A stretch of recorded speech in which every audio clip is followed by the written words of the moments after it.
You don't know what I got? I got a live stream channel. I bet you didn't know that. Yeah, the link is into the pinned comment section, but I understand it doesn't send updates anymore. A lot of my subscribers are like, oh, I didn't know you were live streaming. Yeah.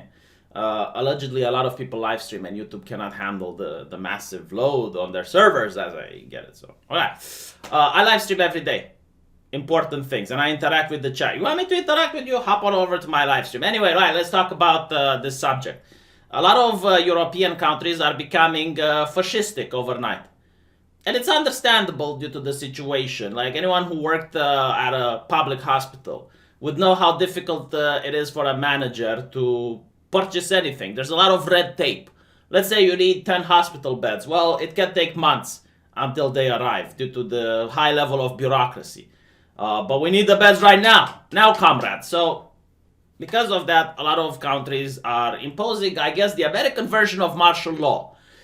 In Romania, it's called state of emergency, which empowers the government to do a lot of things. Like, for example, if I want to leave my house, I now need to show papers. Yeah, it's papier and bite. Literally, like papier and bite. So, I have shocked myself. No, really, it was like, ugh. Because I noticed my handwriting. I haven't touched another pencil in years since the invention of the keyboard, which I used to oppress women on the Twitter. So now that I'm actually putting the pen on the paper, it's like, oh my god, like I write like the holy god, yeah. I pity the fool that has to understand my writing. There's even a joke like, why do pharmacists go 4 years to study pharmacy? And the answer is to understand doctors' handwriting. But anyway, right, so I declare on my own honor the name, address, social security number, we call it CNP here, understanding that the criminal code, the article 326, which talks about showing false statements on a piece of paper to a public official, as well as the article 352, which talks about hampering the combating of diseases. I declare on my own honor that I am leaving my house for the personal interest in purchasing essential goods from the local petty market. Signature, date, and when I go out, the cops are like, papieren bieten, kan ik deine papieren sehen? And I'm like, oh, yeah, Wartung. Bitte. Oh, isn't it wonderful? Uci cu și. Very tsuyoi. Anyway, right. Let's talk about Germany, because I was legitimately curious. It's like, you know, if a country like mine, which is one of the few nations in the world that has free speech in its constitution and actually values human rights more than other nations, is becoming like this in a time of crisis. How does a country like Germany that breaks down the doors for its citizens because they posted something offensive on the Twitter, how does that country become during the time of crisis? And apparently not that bad, but they're now passing legislation to make it like, oh, ho, ho, ho, ho. So let's make a difference, right? Like here, the martial law is only for 30 days. And after 30 days, they have to ask parliament again. In Germany, they want to make it for a year. 1 year, they get the power to the government, and then they're going to ask for another year extension. So like my question is like, all right, but what if like the thing lasts for 1 year and 1 month? You know, like you finish the year and then it's like almost over, but it's still bad. Like you still need some military to supplement the police force to keep people in check because you don't have like enough cops in order to make sure everyone follows the quarantine. So, you know, like what do you do then? It's like you just need 1 month. It's like, no, another year. Yeah.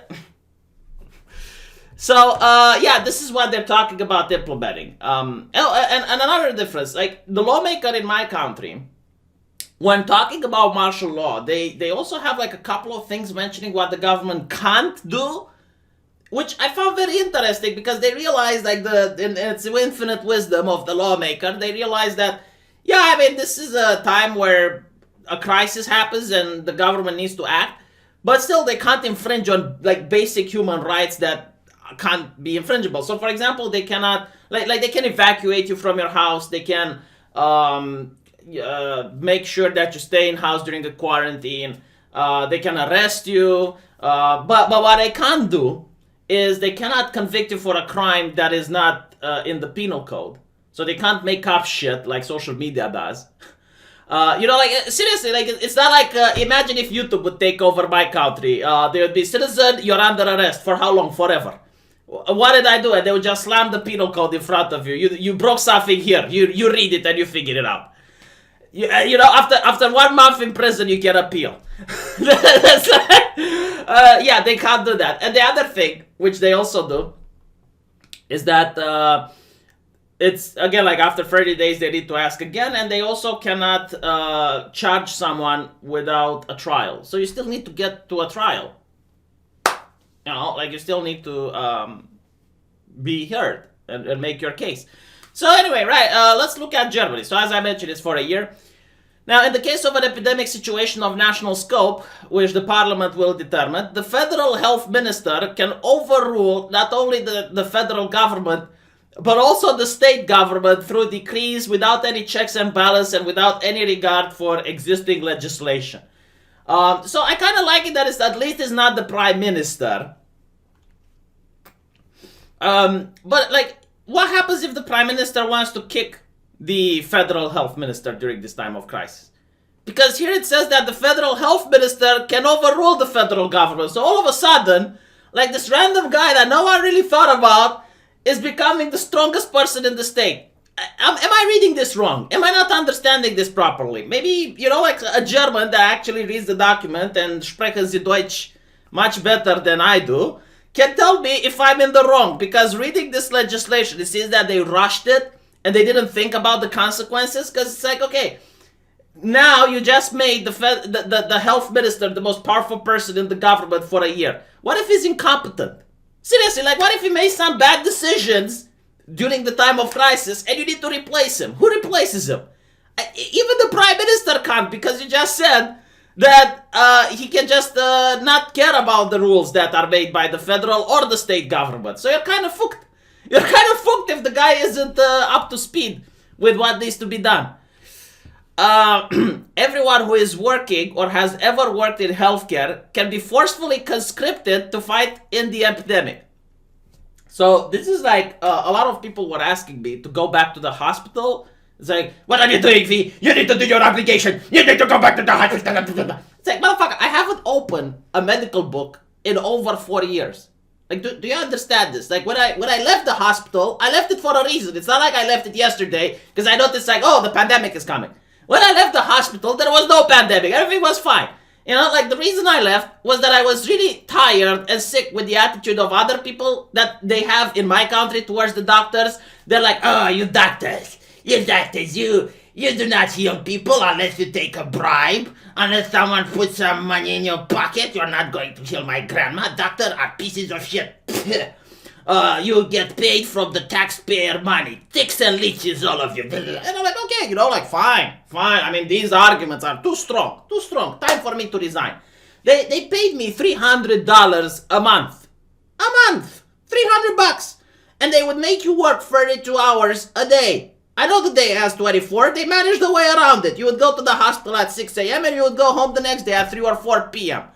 And it's like, and during this time, heaven forbid you make a mistake. Heaven forbid, like when you're 31 hours on call, and then you do a tiny weeny mistake there, it's like, oh, get the fuck up.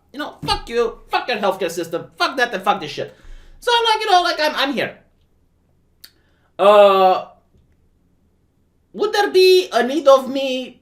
I don't think so, because right now the problem is the machinery. That's what they're lacking. I understand, like, a lot of volunteers are going to the hospital anyway. So the manpower isn't the issue. The issue is the machinery. For example, test kits. We got like 2 million from South Korea, but the Romanian population is 20 million. So, yeah.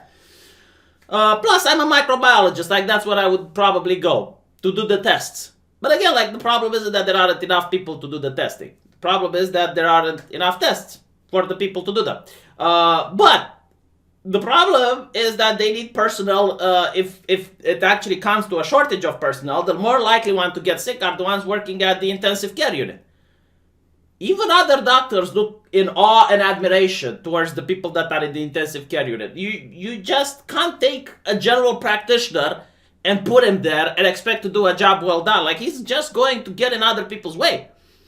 So that's one of the interesting things. It's like the idea that you can take someone that has done medicine 10 or 15 years ago and hasn't been working since, and you take him, it's like, oh yeah, go into the ICU unit. It's just too good. But anyway, right, that's not the main concern. You know, like, this is just the moral concern from my point. It's like, if you as a government didn't manage to keep your doctors working because you didn't create the positive working environments and conditions and someone decided to quit, now you want him back. Meh. You know, but okay, fine. It's a time of crisis, I understand. Here's the real question. Can they conscript immigrants? That's the real question, huh? Isn't that interesting? So, when Africa sends their lawyers and their doctors, let's take Mr. Abdul. Mr. Abdul has worked in a Deutsche hospital, and now, during the time of pandemic, he wants to go back and help his country more with a hands-on approach. Right? He wants to return to his country of origin and heal the people there. Can Germany detain him and say, no, you're going to stay in this hospital and work, motherfucker? Now, I have read the legislation, and I don't see why they couldn't. I do not see. Maybe I missed something. Again, maybe someone can read the legislation a little bit better. Tell me why they wouldn't be able to do that. But from what I can see, they can conscript immigrants in order to do this. Because it says everyone who is working or ever worked in the German healthcare. Now, obviously, they're not going to summon someone from Romania. It's like, oh yeah, you have worked in our healthcare system, you come back. But if someone is in Germany, they can literally, like, just, no, you stay. So that's really interesting, isn't it? Now, the way these situations, these ambiguous situations can be solved would be if one of the people would sue. And they would be like, no, you're abusing my human rights. You're forcing me to stay without wanting to, blah, blah, blah, blah, blah. And it's like, okay, well, lawsuit. And then the judge gets to decide if it's legal or not. But again, the health minister can waive national or federal law, state or federal law. And the health minister can be, I don't care about you judges, you sacre bleu puits. You know, it's really interesting, which goes to the other one. The ministry can buy or confiscate medication or medical products. So again, let's say that someone from Italy wants to send France some medical equipment, and they have to travel through Germany. And the way I'm reading this law is that there would be nothing that would stop Germany to go like, no, we're seizing this, fuck you. Ficken Sie bitte. If mi deine Mutter. You know, like, honestly, it's like, holy shit. Now, again, like, they can choose not to do it, but legally, I don't see why they wouldn't have the power to do it. There's nothing in the legislation that prevents them from doing it. Which makes me believe that this was written really hastily, with not much thought given to it. It's basically the German knee-jerk reaction. Nationalize this, socialize that, everything is ours now, ours, we treat everything like a resource. That's pretty much the mindset that is into this. The ministry can set the prices for these products. The ministry can order companies to produce any products deemed necessary. Which is interesting because so far I have seen a lot of these companies just cooperating. Like, you don't need to force them. They will more than happily cooperate. Like, I have seen car companies that are making masks now, or clothing companies that are making, you know, low-grade masks. Because they're not going to sell their original product during this time. And they understand it's like, well, shit, you know, this can affect us all. It can affect my mutti. It can affect my my grandma. It's like, okay, yeah, no, I'm going to help with this. The ministry can ban the sale of any products they deem necessary. Any inventions made by companies or individuals can be socialized. This is the most dumb shit that I have ever read. It's like, okay, so if and I will tell you why. Because if I'm on the verge of inventing something, or I even invented it, then I'm encouraged now, financially encouraged, to shut the fuck up for 1 year. And after the year passes, then I make it public so that I can make money with it. You know, like the reason the free market exists is to incentivize people to do these inventions. Look how many inventions came out of the USSR and compare them to how many inventions came out of the free world.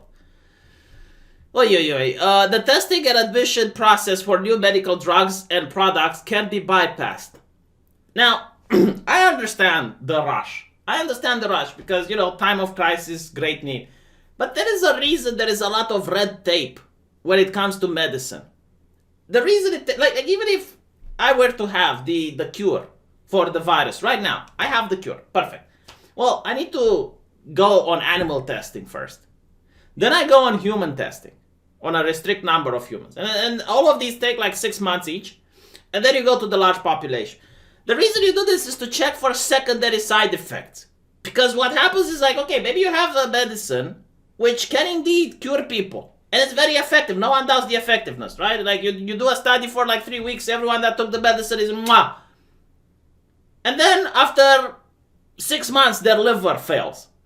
And you're going to be like, holy shit, you know, like an entire population, everyone that took the medicine is now having cirrhosis. It can happen. This is why there is the red tape around it. It's not because Sawa was bored and decided, you know what, we need to add more bureaucracy into this. When it comes to medicine, there is a main reason for the red tape. Any and all private doctor offices, pharmacies, hospital, rehab facilities, medical schools, nursing will be placed under the direct command of the Minister of Health, and border controls is at the discrimination of the Federal Health Minister. I love how quickly progressivism goes away. I love how quickly, you know, like you're not going to see Antifa complaining about the FA in this. You're not going to see anymore, you know, people whining and complaining. It's like, oh, authoritarianism, oh, this is bad, oh, they lock the borders, oh, we're not helping other people, oh, the free markets. No, nothing. Shut the fuck up. Arbeit macht frei. Yeah, so, no, this is my opinion. I'm glad I don't live in Germany. I'm glad that if you're a Romanian person, which thinks about being an arts in Germany, a doctor in Germany, take other considerations maybe. You know, like think about other options. Other countries don't do this. You know, other countries are in the same crisis and they don't do this. Italy is under the same crisis and they don't do this. Spain is under the same and they don't do this. So, you know, like this is a little bit too much, in my opinion. A little bit too much. And they're taking advantage. Like, what are people going to do? There's a pandemic outside. Do you think they're going to protest against this? You know, like, I understand the need for a little bit of control. A little bit of control in a time of crisis. But I think this is too much control. A little bit too much. You know, can you tone it down a little bit? Can you tone it down? Just chotomate. Let me know what you think. And I'll get in trouble for making this video. So at least give me a comment in the comment section. If you still have money and you're still employed, think about giving me a little bit on PayPal. Because, yeah, I'm definitely going to be in the same situation as you guys said. We need to get past this health crisis so I can get for the economic crisis, and then I can read to you what the Germans are doing in a great economic crisis. Wouldn't that be interesting? It's not like it's something they've never dealt with before, an economic crisis that required a little bit of control in the past. Oh my God.